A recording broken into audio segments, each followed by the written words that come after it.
राज्यातील लाखो शेतकऱ्यांसाठी मोठी बातमी समोर येते।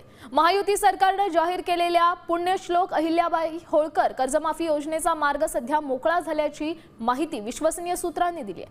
तब्बल 35 ते 40 लाख शेतकऱ्यांना याचा थेट लाभ मिळण्याची शक्यता आहे। 2 लाखांपर्यंतचं थकीत कर्ज हे माफ करण्यासोबतच नियमित कर्जदारांना 50,000चं प्रोत्साहन अनुदान मिळणार आहे। त्यामुळे सरकारी तिजोरीवर 27,000 कोटींचा अधिकचा भार पडणार आहे।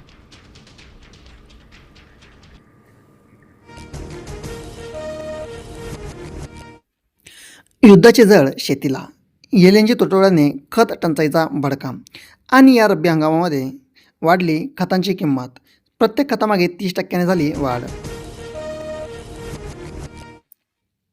हरभऱ्याची 2.92 लाख क्विंटल खरेदी। परभणी हिंगोला 3,500वर शेतकऱ्यांना 42.11 कोटींचे चुकारे दर प्राप्त। सोयाबीन दरात वाढ झाल्याने शेतकऱ्यांना दिलासा। सोयाबीन दर आता गेलाय 7,000च्या वर, पण मात्र बहुतांश शेतकऱ्यांनी विकली सोयाबीन आणि मग आता वाढले दर। राज्यात वडिलोपार्जित जमीन वाटपही शासनाने केले सुकर। शेत जमिनीच्या वाटप पत्रासाठी नोंदणी शुल्क माफ, महसूल मंत्र्यांचा मोठा निर्णय।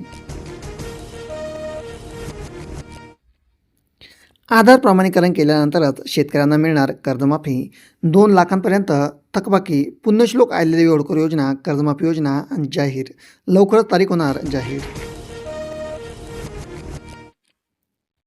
अवकाळीचा तडाखा, जिल्ह्यात वादळी वाऱ्यासह गारपीट। विविध भागामध्ये रब्बी पिकांचे 100% नुकसान। हार्वेस्टर आधी गव्हाचे पीक मातीमोल झाल्याने शेतकरी त्रस्त। 33,660 कोटींचा भारत औद्योगिक विकास योजनांचा केंद्राकडून मंजुरीला दिलासा। देशामध्ये 100 औद्योगिक पार्क यावर्षी नक्की बनणार। 10% पैसे भरून मिळाले उद्योगांसाठी 1 कोटींचे कर्ज, पण मात्र तरीही मनी मार्जिन योजनेला भंडारा जिल्ह्यामध्ये मिळेना प्रतिसाद।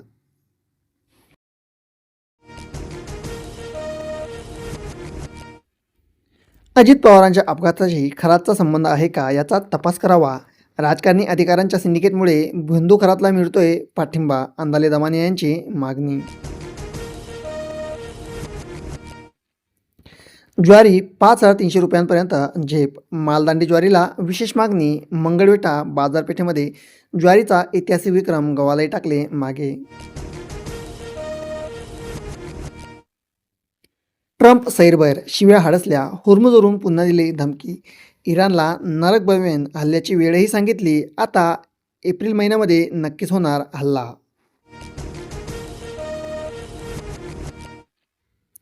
देशात पाण्याची कमतरता नाही, पण मात्र नियोजनाचा अभाव नक्कीच आहे। केंद्रीय मंत्री नितीन गडकरी यांनी व्यक्त केली खंत। वॉटर ग्रीड योजना करणे हे आवश्यक आहे। पत्रकारांशी बोलताना साधला संवाद। शेतकऱ्यांना खरीपपूर्व खत दरामध्ये फटका। प्रति बॅग 125 ते 300 रुपयांनी यामध्ये झाली वाढ। प्रत्येक खतामागे वाढले 125 रुपये। इंधन खतांच्या किमतीत दीर्घकाळ चढत राहणार। जागतिक संस्थांचा इशारा, सामान्यांचे कंबरडे मोडणार। बहुतांश शेतकऱ्यांपुढे आल्या आहेत अडचणी।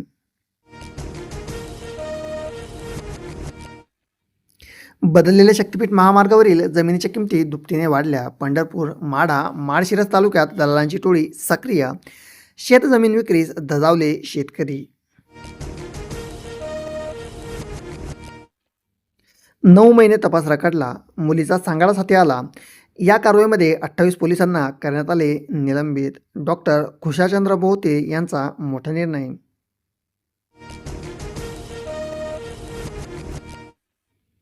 दोन चक्रा कमी होणार। 3 महिन्यांचे एकदाच राशन मिळणार। शासनाचा दिलासादायक निर्णय। उन्हापासून संरक्षणासाठी केली ग्राहकांची मोठी सोय। यामध्ये 3 महिन्याचे राशन एकच वेळेस आता देण्यात येणार। मराठवाड्यात अवकाळी पावसाचा तडाखा। जालना जिल्ह्यामध्ये वीज पडून 2 तरुण झाले जागीच ठार। संभाजीनगर, बीड, हिंगोली, जालना, लातूर जिल्ह्यामध्ये गारपीट। लाडक्या बहिणींची ई-केवायसीची प्रक्रिया पूर्ण। आता केवायसी करण्यासाठी शासनाने दिला 30 जुलैपर्यंत मुदतवाढ दिली आहे। यामध्ये ज्या लाडक्या बहिणींची KYC बाकी असेल त्यांनी नक्कीच या प्रकारामध्ये KYC करून घ्यायची.